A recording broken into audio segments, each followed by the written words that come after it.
구약의 마지막 이 선지서인 말라기는 총 5개의 논쟁으로 구성되어 있습니다.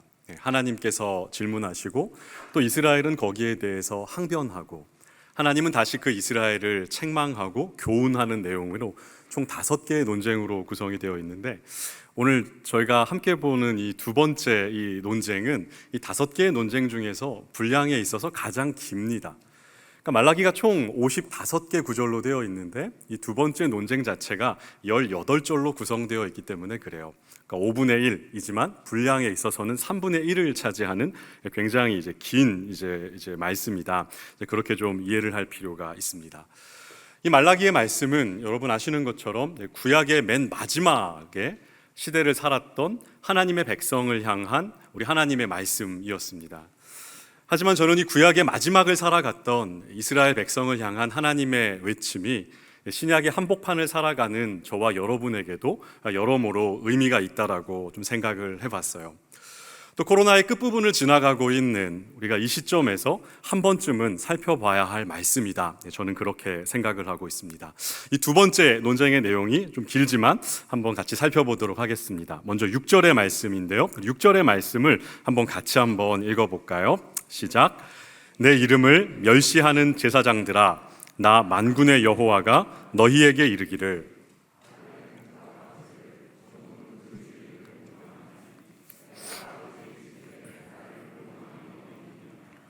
내가 주인일진데 나를 두려워함이 어디 있느냐 하나, 너희는 이르기를 우리가 어떻게 주의 이름을 멸시하였나이까 하는도다. 이 논쟁이 시작되면서 먼저 하나님께서 이스라엘을 고발하십니다. 내 이름을 멸시하는 제사장들아 라고 말이죠. 엄밀히 따지자면 오늘 이 본문의 이 말씀은 제사장들을 향한 말씀이 맞습니다. 하지만 이 논쟁이 뒤로 이어지면서 백성들의 죄와 제사장들의 죄가 함께 어우러지면서 이것들이 구분이 잘 가지 않는 지점들이 분명하게 나타납니다. 다시 말하면 제사장들을 향한 책망의 말씀은 백성들을 향한 책망의 말씀이기도 하다는 것이죠. 더 나아가서 저와 여러분들이 이 말씀을 주의 깊게 들어야 하는 또 다른 이유가 있다면 그것은 베드로전서 2장 9절의 이 신약의 말씀 때문에 이렇습니다. 베드로전서 2장 9절은 이렇게 기록되어 있습니다. 너희는 택하신 족속이요 왕 같은 제사장들이요 거룩한 나라요 그의 소유가 된 백성이니 라고 말이죠. 신약은 엄밀한 의미에서 저와 여러분을 모두 다 제사장의 자리로 초대합니다. 단순히 그냥 예배를 집례하고 담당하는 교역자 한 사람을 향하지 않고 우리는 만인 제사장의 시대, 예수 믿는 모든 사람들을 제사장으로 불러서 하나님을 예배하고 하나님을 만나는 시대, 우리는 이 신약의 시대를 살아가고 있기 때문에 그런 것이죠. 여러분 스스로에게 한번 이렇게 고백해 볼까요? 나는 제사장이야. 네, 옆에 있는 분들에게도 알려줄까요? 너는 제사장이야. 네, 반말해서 미안해. 네. 여러분, 저와 여러분은 모두 다 제사장이라는 것이죠. 이것이 신약의 가르침입니다. 하나님은 이런 제사장들을 향하여서 너희가 내 이름을 멸시했어 라고 이렇게 이야기하자, 여러분 이 신약 이 말라기의 백성들이 뭐라고 답을 합니까? 네, 저희가 주님 멸시해 왔죠. 이렇게 답하지 않습니다. 이들은 이렇게 대답합니다. 우리가 어떻게 주의 이름을 멸시했단 말입니까? 따지는 것이죠. 이 원문의 시제를 살려서 읽자면 이것은 현재 완료형입니다. 이렇게 읽을 수 있겠죠. 우리가 어떻게 주의 이름을 지금까지 멸시해왔단 말입니까? 라고 말이죠. 이 말라기의 선지자를 통해서 하나님의 책망을 듣고 있는 이스라엘의 첫 번째 반응은 반발이었고 반문이었습니다. 우리가 언제, 우리가 어떻게 주님의 이름을 멸시해왔다는 겁니까? 라고 하나님의 이 책망에 맞서고 있었던 것이죠.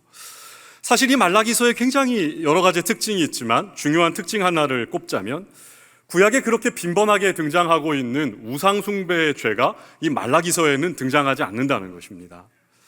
여러분, 구약의 숱한 본문에 이스라엘 나라를 망하게 하고 하나님을 진노하게 하고 언약을 깨뜨리면서 이스라엘이 끊임없이 저질렀던 죄는 우상숭배의 죄였습니다. 산당을 없애지 않고 바알과 아세라를 따르고 여러 가지 이 우상숭배가 하나님과 이스라엘과의 언약관계를 끊임없이 이렇게 깨뜨렸다면 말라기서에는 우상숭배로 책망받는 일이 단 한 번도 등장하지 않습니다. 다시 말해서 이들은 신앙생활에 있어서 정면으로 우리가 가지고 있는 신앙을 거절하고 하지는 않았다는 것이죠. 하지만 이들은 아주 깊은 실망감을 가지고 살아가고 있었습니다. 구약의 마지막 시기를 살았던 말라기의 사람들은 어떤 실망감들을 가지고 살았을까요?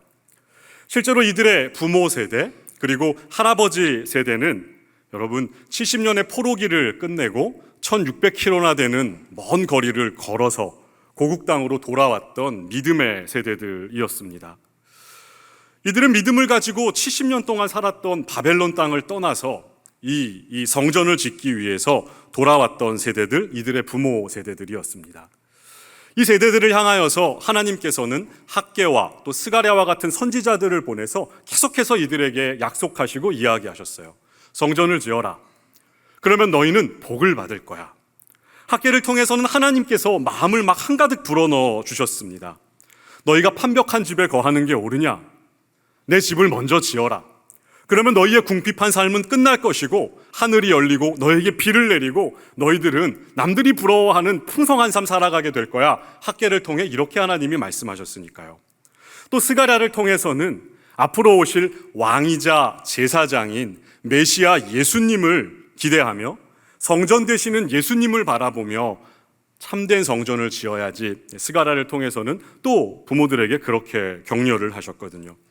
이들은 이 두 선지자의 계속되는 말씀 속에서 이 부모의 세대들은 많은 대가를 지불하고 실제로 고국에 돌아와 성전을 지었습니다. 땀을 흘렸고 수많은 반대에도 부딪혔고 하지만 꿋꿋하게 그 반대들을 이겨냈습니다. 헌신했고 피땀을 흘려서 성전을 지었던 것이죠. BC 516년에 이렇게 성전이 지어졌지만 여러분 그 뒤로 어떠한 일이 일어났을까요? 아무 일도 일어나지 않았습니다. 지금 이 자녀의 세대에 속하는 말라기의 이스라엘 백성에 살아왔던 BC 한 430년, 20년 어간, 다시 말해서 100년이라는 시간이 쫙 지나왔지만 이들에게는 아무 일도 일어나지 않았습니다. 이스라엘 나라의 회복도 일어나지 않았습니다. 회복되리라는 영광도 주어지지 않았습니다. 약속한 복도 나타나지가 않았습니다. 이들은 여전히 군대가 없는 페르시아의 120개의 속주 중에 한 속주의 피정복민으로 살아야 했고 군대가 없으니 나라가 힘이 없었고 나라도 없었죠. 경제적으로는 궁핍했고 하나님이 약속한 복은 전혀 주시지 않았기 때문에 여러분 이들은 다 궁핍한 삶, 이러한 삶들을 한숨 지으며 살고 있었다는 것이죠. 이렇게 이스라엘의 영광도 아무것도 회복되지 않고 약속하신 하나님의 말씀도 우리의 눈앞에 밝히 이렇게 이루어지는 것들을 본 적이 없기에 이들은 100년의 시간을 한숨 지으며 실망감을 안고 말라기의 때를 살아가고 있었다는 겁니다. 조상들의 많은 역사를 읽었기 때문에 눈에 띄는 범죄, 우상 숭배의 범죄는 짓지 않았지만 그리고 그냥 예배도 드리고 제사도 드리고 살고 있었다는 겁니다. 그리고는 마음속에 생각했습니다. 하나님이 나를 사랑하시는 거 맞나? 하나님은 나한테 관심이나 있나? 하나님의 약속은 도대체 언제 이루어진다는 거지? 선지자들은 거짓말을 했던 것인가? 하나님은 도대체 무슨 문제가 있던 것이지? 이런 생각을 가지고 일상을 살아가고 있었던 사람들. 여러분 이런 삶을 생각해 보면 저와 여러분의 삶과 여러모로 참 비슷하지 않습니까? 예수를 믿었다 그래서 여러분의 살림살이가 확 나아진 것은 아니지 않습니까? 예수 믿었다고 자녀들이 남부러워할 만한 성공을 한 것도 아니지 않습니까? 그냥 그렇게 적절한 실망감과 적절한 믿음을 가지고 남들처럼 살고 있는데 어느 날 하나님께서 찾아오셔서 이렇게 말씀하시는 겁니다. 너는 나를 계속해서 멸시해 왔어 라고 말이죠. 여러분이 이 이야기를 듣는다면 여러분의 마음은 어떨까요?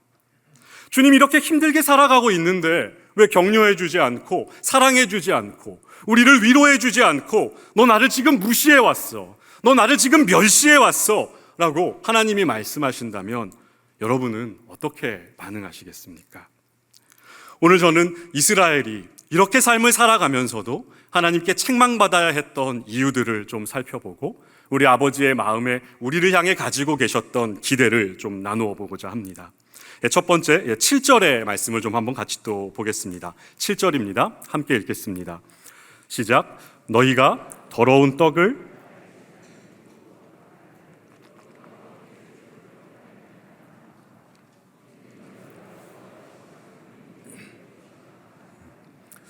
근데 7절을 이제 공동번역 성경은 이렇게 번역했습니다. 너희는 제단 위에 더러운 빵을 바치면서도 이렇게 말하였다. 우리가 제단을 더럽히다니요, 당치도 않습니다. 그러면서도 속으로는 야훼의 제사상쯤이야 아무러면 어떠냐고 하는구나. 여러분, 여기서 떡은 제단 위에 바쳐지는 모든 제물을 의미합니다. 제단 위에서 불태워 드려지는 모든 제물은 하나님의 음식이라고 구약 성경 곳곳에서 이야기하고 있기 때문에 그렇습니다. 적어도 오늘 이 7절에서는 이런 일을 하고 있는 제사장들의 속마음이 드러납니다. 하나님께 문제가 있는 합당하지 않은 제물을 드리면서도 속으로는 하나님은 이 정도면 됐지 라고 생각하며 이런 일들을 한다는 것이죠. 하나님은 그냥 이 정도면 됐지. 하나님은 그냥 이렇게 섬기는 거지. 하나님은 그냥 인자와 긍휼이 많으셔서 이 정도면 충분하지. 다른 것들 더 필요 없어. 이렇게 생각하며 여러분, 이들은 무슨 일들을 실행에 옮겼을까요? 8절입니다.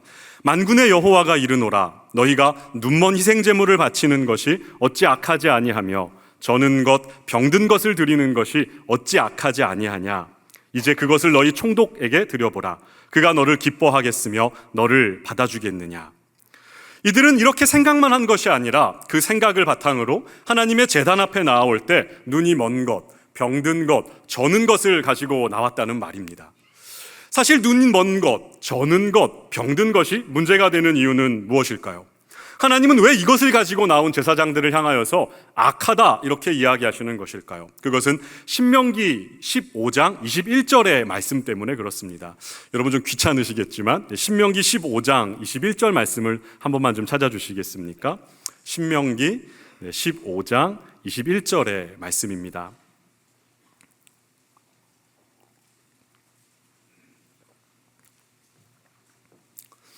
신명기 15장 21절입니다.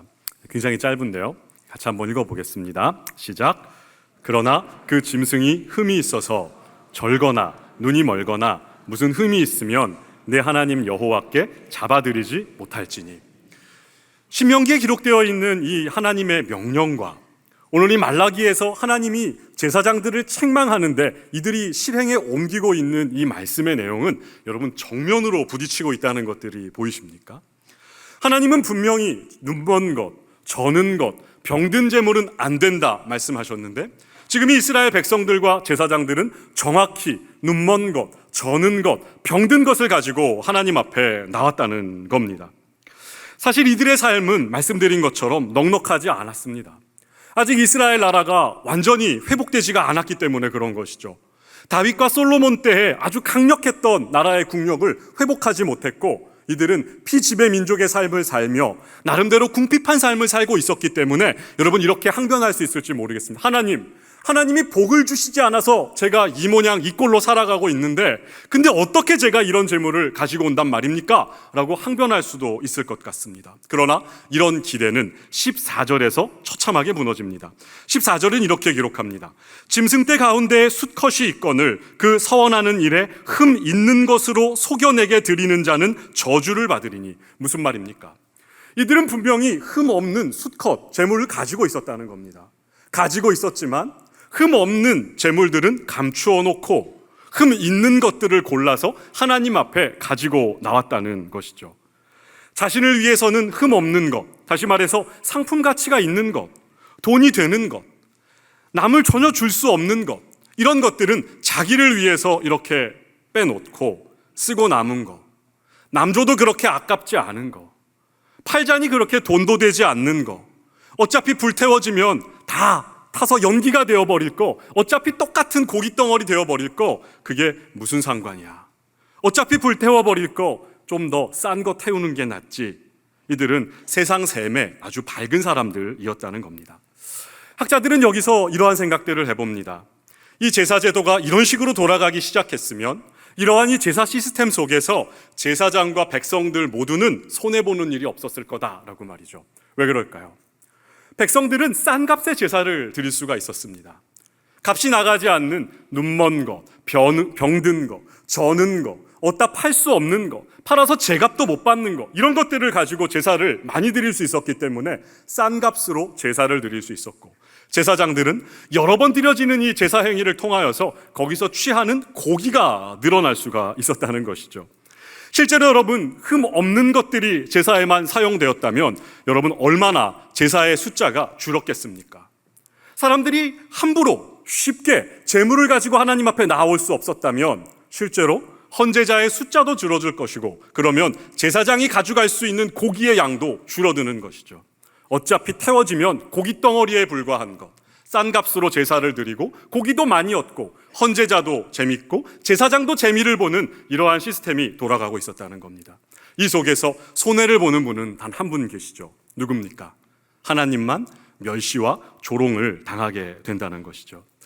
여러분, 하나님은 많은 재물을 저와 여러분에게 원하시는 그런 분 절대 아닙니다. 하나님은 많은 물질, 비싼 것, 이런 것을 원하시는 것 절대로 아닌 것, 우리는 성경을 통해서 알고 있습니다. 하나님은 분명히 과부의 두렙돈을 기뻐 받으시는 하나님이셨고, 학개서를 볼 때 마음으로 지어지고 있는 뒷동산 나무로 지어지고 있는 그 진심 어린 성전을 솔로몬의 영광스러운 성전보다 더 기뻐하시는 하나님은 그런 하나님이셨기 때문에 그렇습니다. 하나님은 언제나 구약이나 신약이나 자신에게 나아오는 당신의 백성이 그 마음에 진심을 담아 하나님을 예배하기를 원했고 최선의 것으로 하나님을 경배하기를 원했다는 것이죠. 여러분, 하나님께 여러분의 진심을 잘 담아드리고 있습니까? 그 진심이라는 것이 내가 원하는 것 다 하고, 그리고 남는 시간 주님께 드리고, 때로는 남 줘도 크게 아깝지 않은 쓰고 남는 물질 들고 나온 것이라면 여러분, 문제가 되지 않을까요? 오늘날 자녀들이 우상이 되어버린 시대에 언제나 내 자녀의 입시가 먼저이고 교회는 뒷전인 경우가 허다한 것 보게 됩니다. 예수님은 분명히 자신의 부모의 장례라도 뒤로 하고 나를 먼저 따르라고 말씀하셨지만 언제나 부모의 건강이 먼저고 그 뒤에 남는 시간 주님께 드리는 것이 상식이 되어버린 시대를 우리는 살아가고 있으니까요. 대치동, 압구정동, 반포, 잠원을 살아가고 있는 여러분 성도들이라면, 그리고 그곳에 위치하고 있는 교회들이라면 여름과 겨울 성경학교가 시작될 때마다 대치동 학원 특강이 언제 시작하는지를 늘 신경을 써야 하는 그러한 형국에 우리는 다다랐습니다. 학원 특강을 가지 않자니 아이도 불안하고 거기를 보내지 않자니 부모도 불안한 그런 시대 말이죠. 흠없는 재물이 가장 값어치가 나간다는 것은 여러분 세상 사람도 다 아는 진리입니다. 그래도 주님은 우리가 가장 귀한 것 먼저 주님께 가져오기를 원하셨다는 것이죠.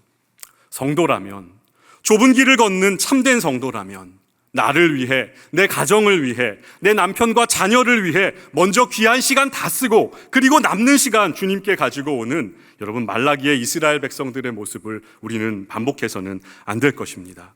주님께서는 이스라엘에게 이렇게 책망하십니다. 너희가 이런 재물을 가지고 총독에게 가져가 봐라. 그가 과연 기뻐하겠느냐 말이죠. 이 식민지 시대를 살아갔던 이들에게 가장 귀한 것들은 출세를 위해서라면 총독에게 가져가는 것이 맞습니다. 가장 값어치가 나가는 뇌물을 총독에게 가져가고, 그렇지 않고 태워지면 똑같아지는 쓰고 남는 재물들은 하나님 앞에 가지고 온다는 것이죠. 그러고는 이렇게 생각했다는 겁니다. 이 정도면 충분하다. 우리 하나님의 상은 이 정도면 됐다. 하나님은 다 이해하신다 라고 말이죠. 이렇게 하나님을 예배한 이스라엘 백성들, 이들의 결과는 무엇일까요? 9절입니다. 만군의 여호와가 이르노라. 너희는 나 하나님께 은혜를 구하면서 우리를 불쌍히 여기소서 하여 보라. 너희가 이같이 행하였으니 내가 너희 중 하나인들 받겠느냐. 은혜를 구하면서 하나님의 면전에 나아가지만, 재물을 가지고 하나님이 임재하시는 바로 그 성전에 나아가지만 하나님은 너희를 긍휼히 여겨주시지 않고 용납해 주시지 않는단 말입니다. 하나님을 멸시하면서, 하나님을 가볍게 여기고 조롱하면서 여호와의 이름을 만홀히 여기지 말라, 망령되이 일컫지 말라, 소홀히 여기지 말라는 10계명의 제3계명을 어기면서 쓰다 남는 재물, 남줘도 아깝가운 재물 가지고 나오면서 이 정도면 됐지, 이 정도면 충분하지 생각하며 은혜와 긍휼을 기대해 보지만 그런 일 일어나지 않는다. 하나님을 가장 드높이는 거룩한 예배가 정작 하나님을 멸시하고 모욕하는 행위로 전락해 버렸다는 것이죠. 사실 오늘 본문이 굉장히 재미있는 것은 가장 많이 반복되고 있는 한 단어 때문에 그렇습니다. 이스라엘은 끊임없이 이렇게 생각하고 스스로를 합리화하며 항변하고 있습니다. 하나님, 우리는 군대도 없습니다. 하나님, 우리는 가진 게 많이 없습니다. 하나님, 약속이 더디 성취되기 때문에 우리는 지쳤습니다. 우리는 이런 것도 부족합니다. 라고 말하고 두려워하는 이스라엘을 향하여서 오늘 여러분, 하나님이 자기 자신을 소개하는 독특한 방식이 오늘 본문의 아주 중요한 특징 중에 하나입니다. 뭡니까? 나는 만군의 여호와다 라는 호칭입니다. 여러분, 이 호칭은 오늘 1장 6절, 8절, 9절, 10절, 11절, 13절, 14절, 2장 4절, 2장 8절에 끊임없이 등장합니다. 단순히 여러 번 등장하는 것이 아니라 하나님이 자기 자신을 소개할 땐 언제나 이 표현으로 오늘 이스라엘에게 당신을 소개하십니다. 하나님, 저희는 군대가 없습니다. 나는 만군의 여호와다. 하나님, 저는 백도 없고 뒷백도 없습니다. 어떻게 살아가야 할지도 막막합니다. 나는 만군의 여호와다. 하나님, 우리 자녀들은 뭘 믿고 살아가야 합니까? 만군의 여호와가 여기에 있다. 하나님, 저는 궁핍합니다. 드릴 게 없습니다. 만군의 여호와가 나다. 하나님은 끊임없이 모든 전쟁에 능하고 모든 승리를 가져다 주며 너희를 지키고 너희를 세워내는 나는 바로 만군의 여호와 하나님이다. 이 이야기들을 이스라엘에게 계속해서 들려주고 있었다는 것이죠. 저와 여러분을 지키시고 보호하시고 책임지시고 살려내시고 서게 하시는 이는 누구입니까? 만군의 여호와이십니다. 여러분, 두 번째, 이들이 혼나는 이유는 하나님을 오해했고 반복해서 이 하나님을 모욕하는 행위를 포기하지 않았기 때문에 그렇습니다. 10절입니다. 10절 같이 한번 또 읽어보겠습니다. 시작. 만군의 여호와가 이르노라.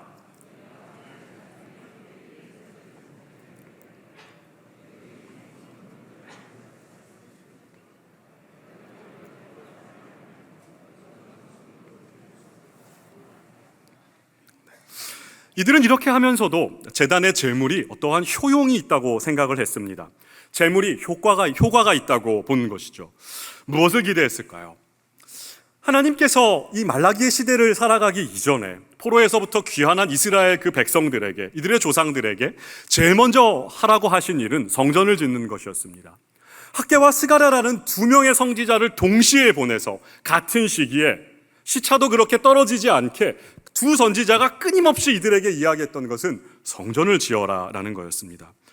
물론 스가랴서에 가면 이 성전의 지평이 신약으로까지 연장이 되고 천상으로도 연장이 되지만 적어도 당시에 이 성전이라는 것은 실제로 하나님과 죄로 단절되었던 이스라엘이 하나님께 죄를 속할 수 있는 유일한 방편이었습니다. 장소였던 것이죠. 그런데 이들의 악한 행위, 마음을 담아내지 못하고 율법을 어기고 쓰고 남는 눈먼 것, 저는 것들을 가지고 오는 행위는 이 제사를 받으시는 하나님을 모욕하는 행위였음에도 이들은 여전히 이렇게 드려지는 제사가 이들의 죄를 사하고 하나님의 은혜와 축복이 시작되는 은혜의 자리라고 믿고 있었다는 것이죠. 아닙니다. 하나님은 오늘 뭐라고 말씀하십니까?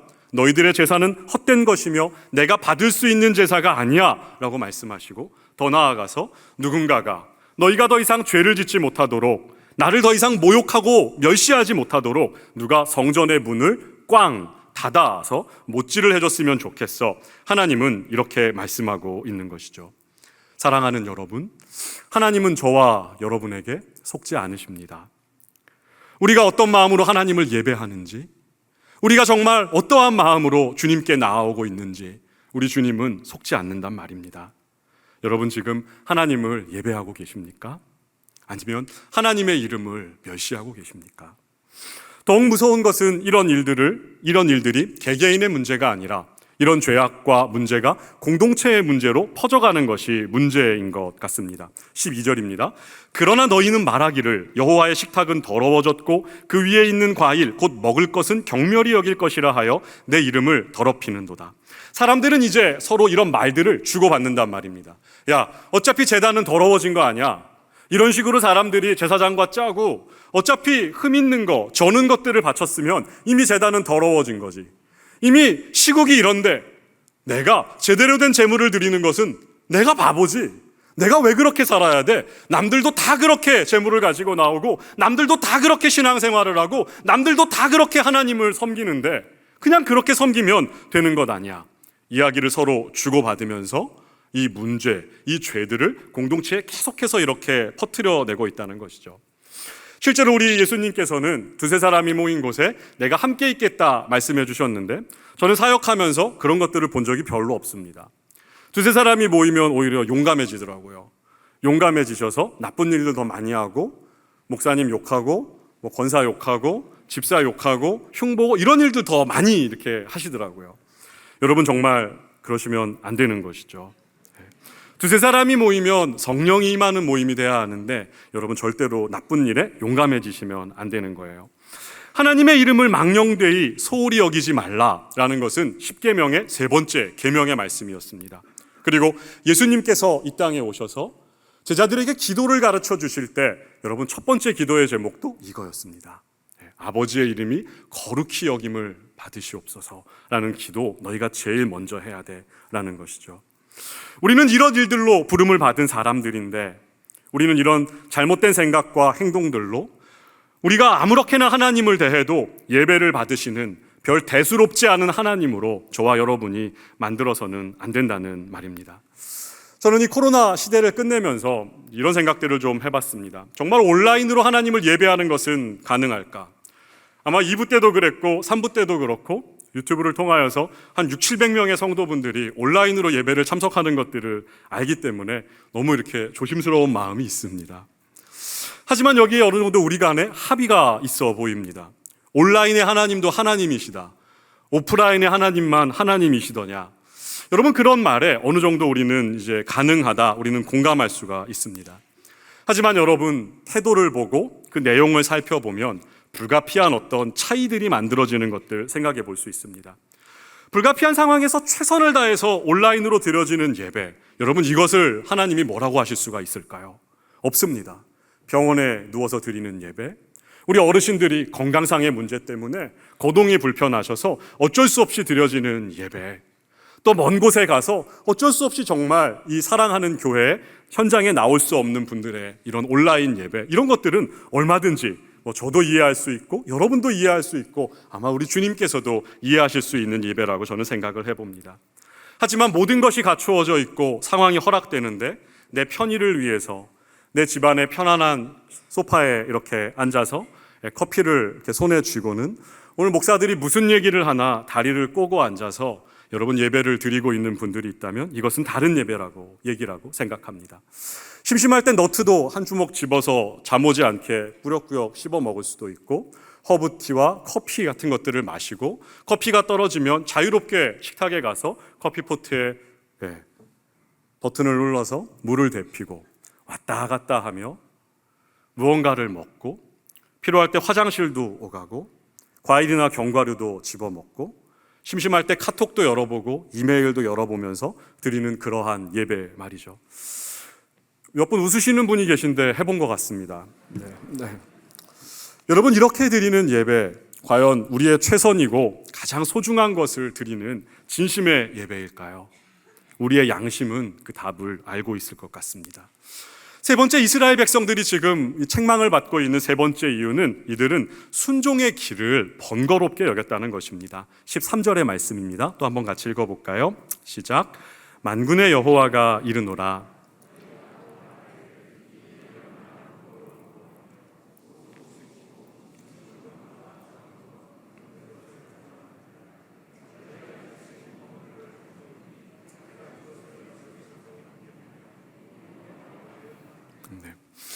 이 제사장들은 백성들이 가지고 온 제물들에 흠이 있는지 없는지를 살피는 것은 굉장히 번거로운 일이었을 것입니다. 대충 그냥 흠 있는 거 받아주고 그리고 뒷돈도 받고 고기도 많이 챙기는 것이 누가 봐도 쉬운 길이었겠죠.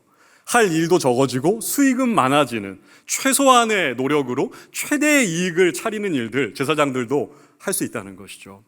여러분 이들은 하나하나 이 동물들, 제물들의 귀를 이렇게 올려보고 꼬리도 들어보고 야 한번 걸어봐 하면 이제 못 걷는 이제 짐승이 있으면 얘는 안 돼 이러면 어떻게 해야 됩니까? 헌제자들과 얼굴을 붉혀야 하는 것이죠. 만약 이 헌제자가 나랑 친한 사람이거나 아버지의 친구분이었다면 더 어려웠을 겁니다. 뭔가 제물을 꼼꼼하게 검수해서 하나님이 정한 이 율법대로 이 규칙대로 이것들을 확인하는 일들은 제사장도 굉장히 번거로운 일이었고 그리고 헌제자와도 뭔가 이렇게 긴장이 오가는 일이었다는 것이죠. 그래서 이들은 중간에 일들을 포기했다는 겁니다. 귀찮다. 얼마나 피곤하고 지치는 일인가. 대충 그냥 확인해주고 뒷돈도 좀 받으면 헌제자도 편하고 제사장도 편한데 굳이 이 일들을 내가 왜 이렇게까지 고생스럽게 해야 하나 이들은 생각했다는 것이죠. 하나님의 말씀을 지키는 것보다 여러분 이 제사장들은 모두 하나님이 베풀어 주신 은혜의 방편을 누리는 것보다 최소한의 비용을 들여서 종교적인 이익을 보장받기를 원했고, 제사장들은 거기서 실익을 챙겨서 하나님께 드리는 제사를 감독하는 자신들의 직임을 아주 귀찮게 여겼다는 말입니다. 여러분, 왜 이런 일들이 일어났을까요? 저는 어젯밤 이 말씀을 준비하면서 곰곰이 생각해 봤습니다. 여러분, 이렇게 고생스럽게 지은 성전인데요, 70년 동안 살았던 삶의 터전을 떠나와서 1600km를 걸어와서 2명의 선지자의 말씀을 계속 들으면서 땀을 흘리고, 때로는 반대에 맞서서 투쟁하고, 때로는 피 흘리기까지 싸우고 피땀 흘려서 헌신하여서 지어놓은 성전인데, 여러분, 이스라엘은 왜 이렇게 지어놓은 성전에서 이런 식의 제사밖에 드릴 수 없었을까요?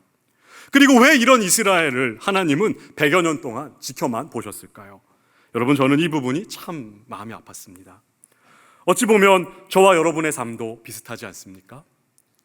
우리가 이렇게 하나님을 예배한다 말하고 살아가지만, 우리가 이런 실패를 하나님 앞에서 반복하지만, 하나님은 저와 여러분을 내버려 두시기 때문에 그렇습니다. 이루어지지 않는 약속, 더디 응답되는 기도, 그 속에서 우리는 좌절하고 실망하고 넘어지고 죄를 짓고 하나님 기뻐하지 않는 선택을 하면서 살아가는데, 하나님은 저와 여러분을 왜 내버려 두냐는 말입니다. 저는 이 부분이 너무 궁금했습니다.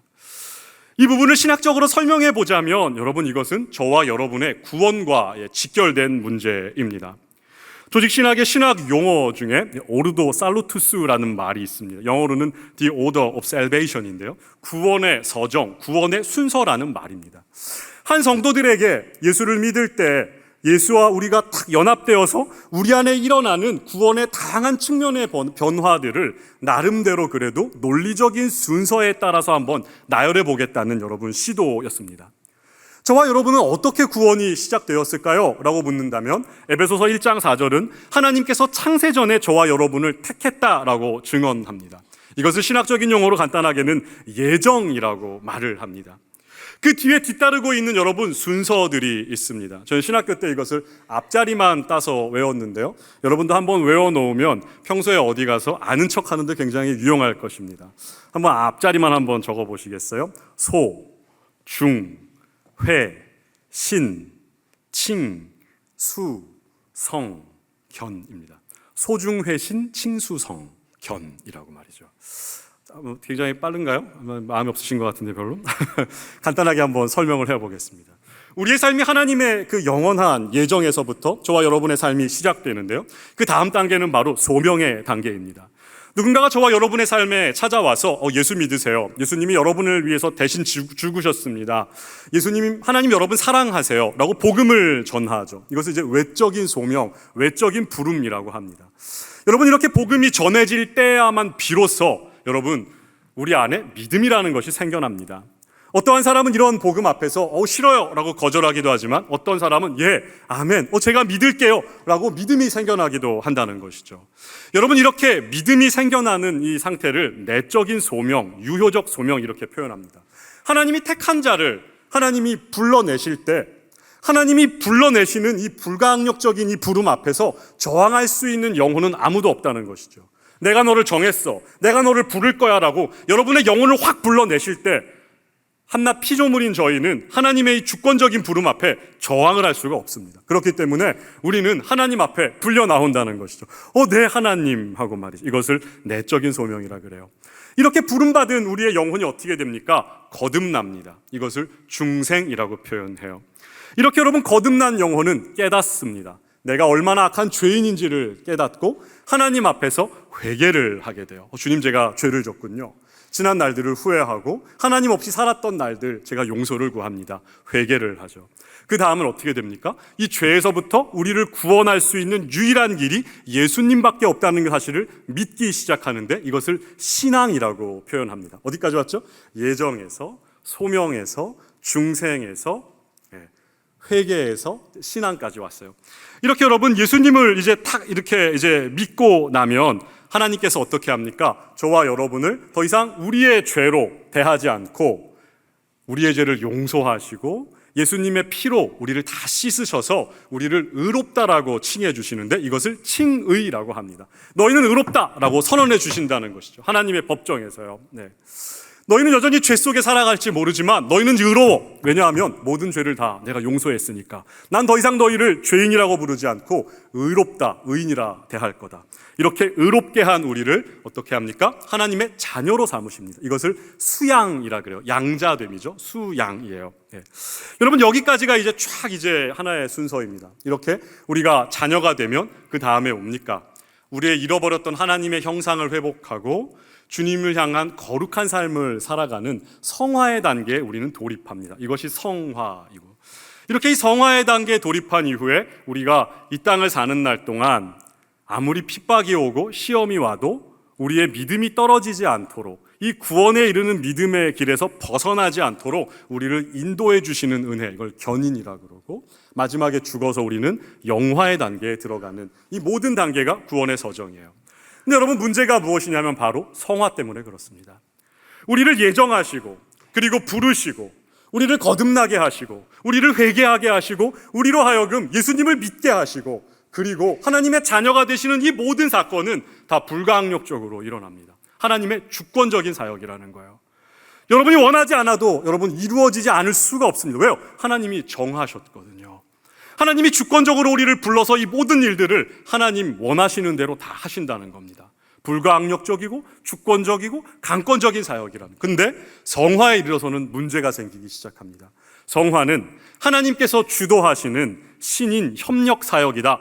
저희의 이 개혁주의 신학은 성화를 그렇게 정의합니다.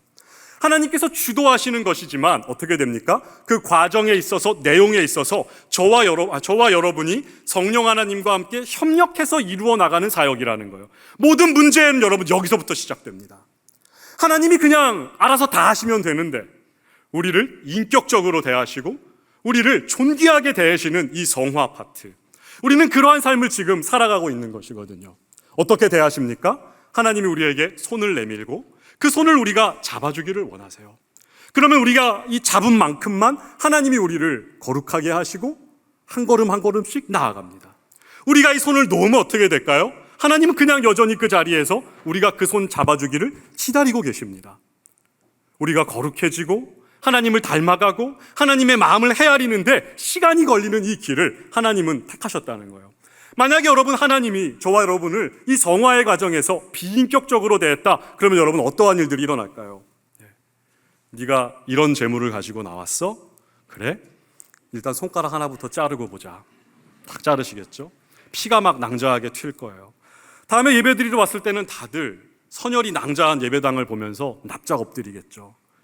칼날은 피해야 산다, 이렇게 말이죠. 성도들끼리 모여서 막 얘기하기 시작합니다.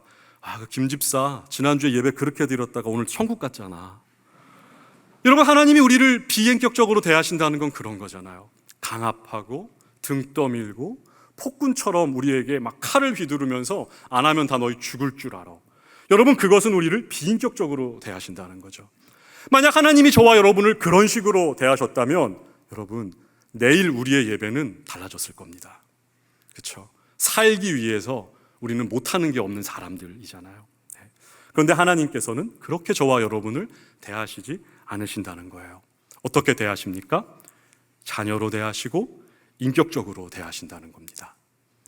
우리가 순종의 자리에 나오기를, 우리가 거듭거듭 하나님을 떠나고 하나님을 멸시하고 하나님의 이름을 짓밟고 그분의 영광을 가리고 여전히 죄를 짓고 살아가도 하나님은 참고 인내하시고 기다리시는 방식으로 저와 여러분을 대하시는 거죠.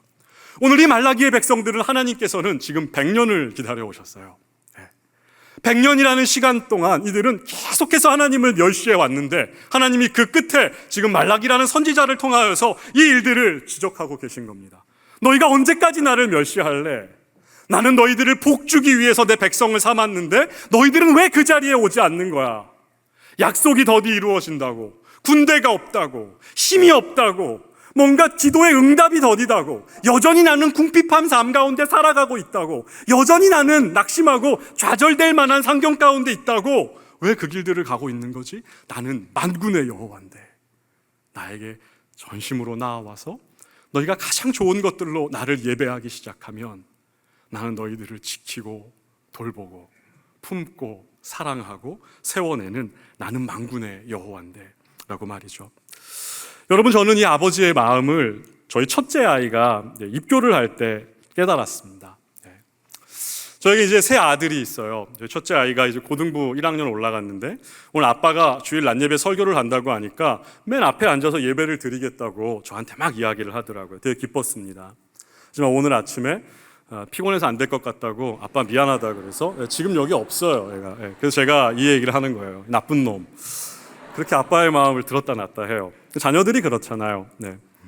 근데 여러분, 이 아이가 이제 재작년인가요? 이제 입교를 할 때가 다가왔는데 이 아이가 저한테 정확하게 이야기했어요. 아빠, 난 하나님이 믿어지지 않아 라고 말이죠. 제가 목사인데 너무 속이 상하는데 처음에 화가 나더라고요. 그래서 제가 아내한테 이야기했어요. 내일부터 제 밥 주지 마! 이렇게 이야기했어요. 저도 너무 화가 났거든요. 네. 곰곰이 생각해 봤는데 이 아이가 목사의 아들이지만 하나님을 만날 때까지는 시간이 필요하겠다라는 생각들을 했어요. 그리고 제가 담임 목사님한테 너무 속상해요, 목사님, 이런 얘기들을 쭉 나눴어요. 근데 담임 목사님께서 저에게 그래도 좀 기도해주고 기다려줘, 그게 하나님의 마음이야, 이렇게 이야기해 주셔서 아내와 함께 한 달 동안 소가리를 많이 하면서 기도했어요. 하나님, 이 아이가 예수님을 만나고 예수님이 정말 나의 구주, 나의 주인이라는 것들을 좀 확실하게 믿고 그분을 향해 삶을 의탁하는 믿음의 고백이 빨리 생길 수 있도록 주님 좀 만나 주십시오 라고 아내와 한 달 동안 간절하게 기도했어요. 여러분, 그 끝에 저희 아이가 저에게 찾아와서 고백했어요. 아빠, 나 이제 입교를 해도 될 것 같아. 예수님이 정말 내 삶의 주인이라는 것들이 믿어지고 그분이 나의 왕이라는 것들을 내가 의심하지 않아. 제가 얼마나 기뻤는지 몰라요. 네. 여러분, 제가 저희 아이에게 입교를 받게 할 수 있었겠죠. 너 죽고 싶냐? 아빠가 남서울교회 목사인데 목사 아들이 입교를 안 받아? 너 일로 와. 그냥 일단 받고 나중에 만나자. 이럴 수도 있잖아요. 그렇죠? 저는 얄팍한 사람이니까요. 충분히 그럴 수 있거든요. 근데 여러분, 그것은 하나님의 마음을 참 모르는 행동이었던 것 같아요. 하나님이 저와 여러분을 그렇게 대하시지 않잖아요. 기다려주시고 기다려주시고 기다려주시죠. 그래서 자녀가 부모의 마음을 헤아릴 때가 되었을 때 비로소 부모는 철이 들었구나 라고 생각하고 자녀가 스스로 그 길들을 헤쳐나가고 올바른 선택들을 해나갈 때 한량없는 기쁨을 여러분 부모는 누리는 거잖아요. 여러분, 지금 하나님은 이스라엘을 지금 그렇게 대하시는 것 같습니다. 너희들이 나를 멸시해 왔지만 나는 지금까지 너희들을 참아왔어. 하지만 너희들 반드시 여기서 돌이켜야 한다, 이렇게 말씀하시고는 마지막에 하나님이 꿈꿨던 이상적인 제사장의 모습 하나를 보여주십니다. 2장 6절의 말씀인데요, 이것만 읽고 말씀을 마치도록 하겠습니다. 2장 6절의 말씀을 같이 한번 읽어보겠습니다. 시작. 그의 입에는 진리의 법이 있었고 정직함으로 나와 동행하며 많은 사람을 돌이켜 죄악에서 떠나게 하였느니라. 하나님의 마음속에 있었던 이상적인 이 제사장의 모습, 이상적인 하나님 나라의 백성의 모습은 이와 같은 모습이었단 말입니다. 입에는 진리의 말씀을 늘 가지고 있고 삶을 살아갈 때 삶의 자리에서는 늘 하나님과 동행해내고, 그리고 삶의 목표에 있어서, 그 삶의 의미에 있어서는 많은 사람들을 죄악으로부터 돌이키는 일을 하는 그러한 사람들. 하나님은 저와 여러분들이 이러한 제사장이 되기를 원하시는 것 같습니다. 실익을 조차 하나님의 눈을 속일 수 있다라고 착각하고 만군의 여호와이신 하나님을 모르며 더디 이루어지는 약속 속에서 실망과 절망이 가득한 세상 속에서 하나님을 그냥 그렇게 예배하며 모욕하며 이 땅을 살아가는 사람이 아니라 가장 귀한 것으로 아버지를 예배하고 하나님이 기대하시는 말씀을 입술에 담고 주님과 늘 이 땅을 동행하며 살아가고 많은 죄악으로부터 사람들을 돌이켜 하나님께로 향하게 하는 이런 제사장의 삶, 저와 여러분이 살아가기를 우리 하나님은 기대하고 기대하신단 말입니다. 이러한 삶 한 주 동안 힘써 살아가시는 저와 여러분 되길 주님 이름으로 축복합니다.